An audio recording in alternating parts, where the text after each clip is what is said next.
Hi guys, what's up? Welcome back to my channel.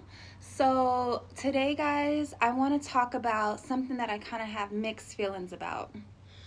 So where do I start? My kids are 7 and 8, and lately almost every other day they always ask me, Mom, can I stay home from school? I don't like school. And I'm just like, why, baby? Like, why don't you like school? They're like, well, we went all last year. We went last week. Why do we have to keep going? And I was like, oh, baby. And then I joke around like, guys, you guys have like 12 more years to go. And so we do this little joke thing. But honestly, I was really thinking about it like, man, at their age, I wasn't aware how they are aware. And let me tell you what I mean by that. So, in this moment where I am now, I feel like I have a lot of spiritual growth. And I feel like I'm very esoteric. I'm very aware of different things that's going around in the world, and I like to tell them about it. So one biggie that we have around our home is words are powerful.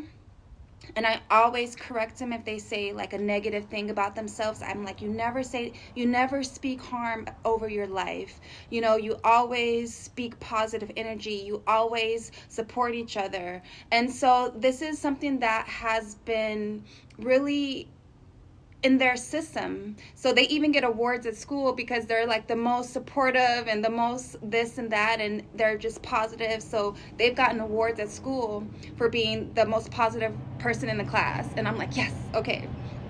So with that being said, for me, I had to go through my whole life, a lot of my life. I would say when I was in my 20s, that's when I started breaking the matrix.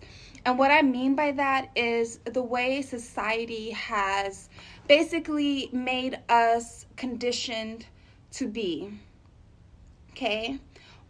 This eye. What I mean by that is we're conditioned to have our go to school, right? I think at age 5, if you don't go to school, it's like against the law, right? So if you're not homeschooled, you have to go to school from kindergarten, sometimes Head Start, kindergarten to 12th grade, right?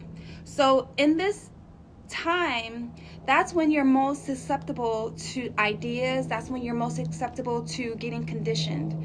And so just so happened, not by coincidence, you guys know I don't believe in coincidences, but we're conditioned, right? Every day at school, we say the Pledge of Allegiance over our heart, and we're conditioned like, America, America, America. And, we go through school, and what do they say? You graduate, get a job, right? They never say graduate, start a business, right? They always say graduate, go to college, get a job, retire at 65, which now I think the retirement age is like 67 or 68, and they keep trying to increase it. So I used to think about this often, and I used to fight with myself like, what am I going to do? I do not want to work until I'm 65. I don't want to do this or that, and I'm just trying to figure out what am I going to do. Okay? So rewind back to my babies. And so the other day we had a conversation, and they're basically like, Mom, can I please stay home from school? And I'm just like, oh man, no. Sometimes, I'm not gonna lie, I do keep them home, and I just call it a mental health day, and we get ice cream, and we go and do different things. Or sometimes they just want to stay home and play PS5, which I just let them, because we all need a mental health day. Okay? So anywho, they were just basically saying that they hate school. They use the word hate, and then I have to say, baby, you don't say hate, and we go through that whole train of thought. So I'm like, wow.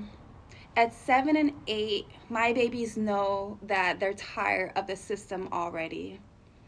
And I was just thinking to myself, like, okay, what am I gonna do? Because if you guys really think about it, so in my neighborhood, our school for my kids are like literally around the corner. I can hear the bell ring every day. That's how close I am to their school. And I did that on purpose because I want to be close by and I want to be there in case anything were to happen. Hopefully not, right? And since I work from home, oftentimes I go to their school and I have lunch with them. And I go to all their things, like anything, honor roll, assembly, like anything they have going on, I'm there. So when I'm there, I see their day, and it's just like a work day. You wake up early, you go to school, okay? You get a recess, you get a lunch, and then you get an afternoon recess. That is work. Work, you get a break, you get a lunch, and you get another break.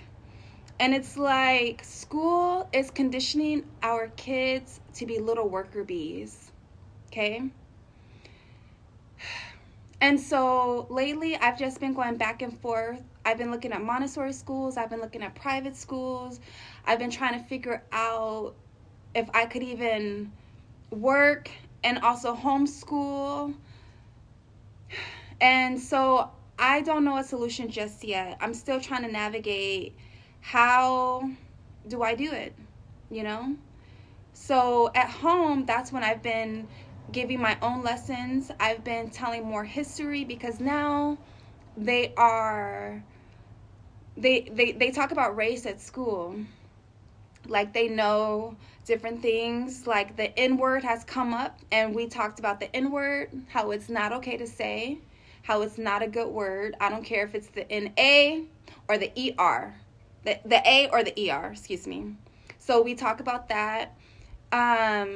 They bring home books, so we do read a lot. You guys know I'm a nerd, so I love to read. So we read all often. And so one of the books was my baby Christian brought home. It was like a slavery book. It was about like slavery. It was about the Underground Railroad, things like that. And so we do talk about things that the school maybe doesn't teach. I do teach them a lot about their history. You know, they are Black kids. Their dad is Hispanic, so they have Hispanic, but I do teach about both cultures. And I don't know, guys. I guess I was feeling a little, I don't know, kind of sad, you know? I want to set them up to where they don't ever lose that spark. And I think that sometimes there are definitely positives with school, but if you really think about it, like the older you get, the classrooms have less color. So you know, like in kindergarten, it's like red, blue, it's the coloring, like all that. But the older you get, the older classroom you go to, it's like brown. There's not a lot of art, you know. And I just don't want them to lose that spark, that critical thinking. And I know that's my job to encourage them to think outside the box.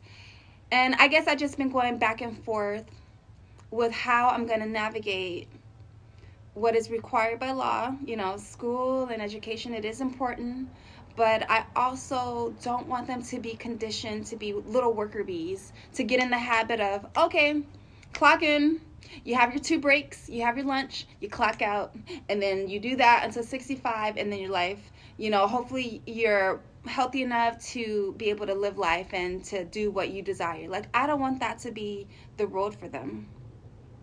And I was just thinking, like, my babies have definitely, they think about things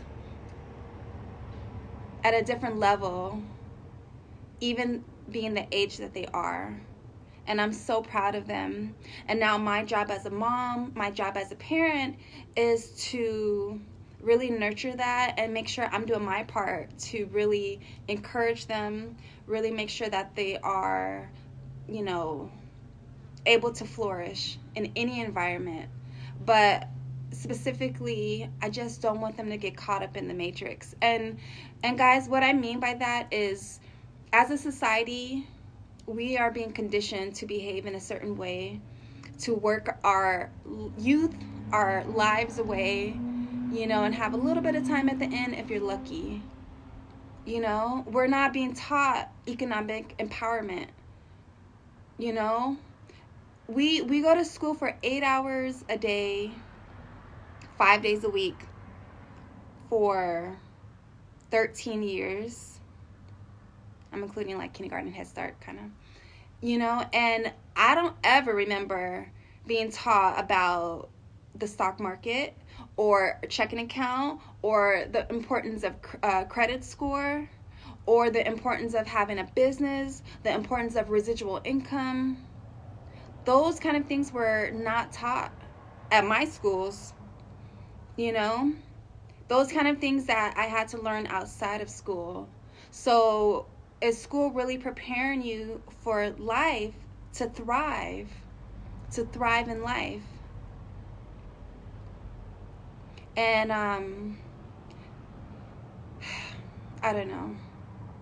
So I'm just trying to navigate that. You know, I watch a lot of videos, and I was looking at one family. Well, it was a few different families, and they called it World School. And them and their family, they pretty much traveled the world, and they went to different countries and studied that country and different things. So I was like, wow, I wish I had the funds to do that, to be able to, you know, take my babies around the world and not have to do an 8-hour school. So I'm just trying to figure out, like, okay, what does homeschooling look like? Because I still work a regular job. What does homeschooling look like? Can I really commit to that? And then also, you think about kids who were homeschooled, sometimes their emotional development stops. So I still want them to prosper emotionally. I don't want them to be stagnant at 7 and 8 years old. So it's like, okay, how do I do that? So I'm not quite sure the solution. I just had to come in and do my little vent. But it's something that's on my mind, and I wonder if, you know, if you're a parent, or even if you're not a parent, if you have those same questions. I'm sorry, there's 2 planes. It's kind of cool. It's like little planes. So that's the noise. Sorry about that. Sorry. Well, you guys know how I say, hey, no matter what, just keep going. Things will happen. Just keep it going. Keep it going. That's what I tell my kids too. I tell them, like, don't give up. If you give up, don't give up. If you fall down, get back up. That's our little thing. So we have like a lot of little quotes. But anyway, yeah, that's been really bothering me lately. Just how am I gonna help keep that spark alive? Help keep them, you know, innocent. Because kids are so innocent. When I go to their school, all their friends, we all sit together, and then it's really cute seeing the dynamics and seeing how, like, they're just kids, they're innocent, it's all nationalities, they don't care, like, you know. And then as you grow older, things change, but it's like, man, I wish they can just stay this innocent little beings. But yeah, that's just been something on my mind, and I'm trying to navigate. And if you're a parent, if you're not a parent, but if you have some ideas, please let me know. I know this summer, so what is it? It's November right now, November 2025. And I was thinking of this upcoming summer, since I work from home, maybe taking them to Bali for a few weeks, or taking them somewhere just so they can get exposure to other cultures and things. That's why I like to travel a lot, because I just want to expose them. I don't want them to ever feel like this is it, right? The more places we go, the different people we see, the more that they know that they're not trapped in a box, that they can explore, they can be free, they can, you know, just whatever they believe they can do it. You know, they can't, like, ever put a block on them, on their mind, on their goals. So I guess I'm just in a, ooh, sorry. Well, I was like right there. I'm just trying to, make sure I'm being the best mom I can. And it's so funny because I ask them all the time. I'm like, baby, am I a good mom? Is there anything that I can work on or improve? They're like, no, mom, you're awesome.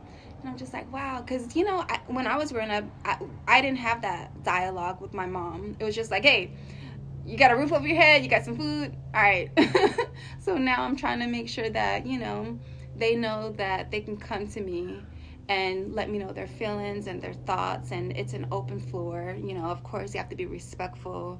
They're very yes ma'am, no ma'am, so they have manners, and so I want to keep it that way. But I just want to make sure that they know that they can do anything they put their mind to. And I guess I'm just trying to navigate everything. So if you guys have tips, let me know. If there's like a cool homeschool program, maybe you can shoot me the title so I can look it up. Yeah. So that's one thing that I am working on. And if you are working on the same, please let me know your experience, or if there's, how you manage it. Okay? So I thank you guys for listening. Thank you for supporting, and be brave.